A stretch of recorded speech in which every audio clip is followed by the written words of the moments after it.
নোয়াখালীর বেগমগঞ্জ উপজেলার ভোলাবাদশাহ সরকারি প্রাথমিক বিদ্যালয়ের ভারপ্রাপ্ত প্রধান শিক্ষক এবিএম সাইফুল ইসলাম ও এক সহকারী শিক্ষিকার কথিত ব্যক্তিগত ভিডিও সামাজিক যোগাযোগ মাধ্যমে ছড়িয়ে পড়ার ঘটনায় এলাকায় চাঞ্চল্যের সৃষ্টি হয়েছে। স্থানীয়দের দাবি, সামাজিক যোগাযোগ মাধ্যমে ছড়িয়ে পড়া ভিডিওটি নিয়ে নানা আলোচনা ও প্রশ্ন তৈরি হয়েছে।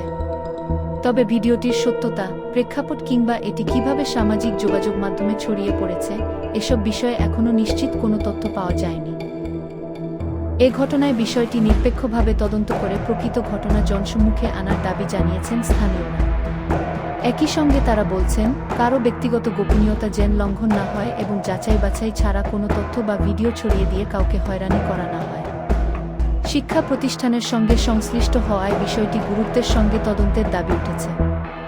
সংশ্লিষ্ট কর্তৃপক্ষ বিষয়টি খতিয়ে দেখে প্রয়োজনীয় ব্যবস্থা নেবে, এমন প্রত্যাশা স্থানীয়দের। তবে ভিডিওটি সত্য কিনা এবং এর সঙ্গে সংশ্লিষ্ট ব্যক্তিদের বক্তব্য কী, তা সংশ্লিষ্ট কর্তৃপক্ষের তদন্ত ও যাচাইয়ের পরই স্পষ্ট হবে। তাই যাচাই ছাড়া ভিডিওটি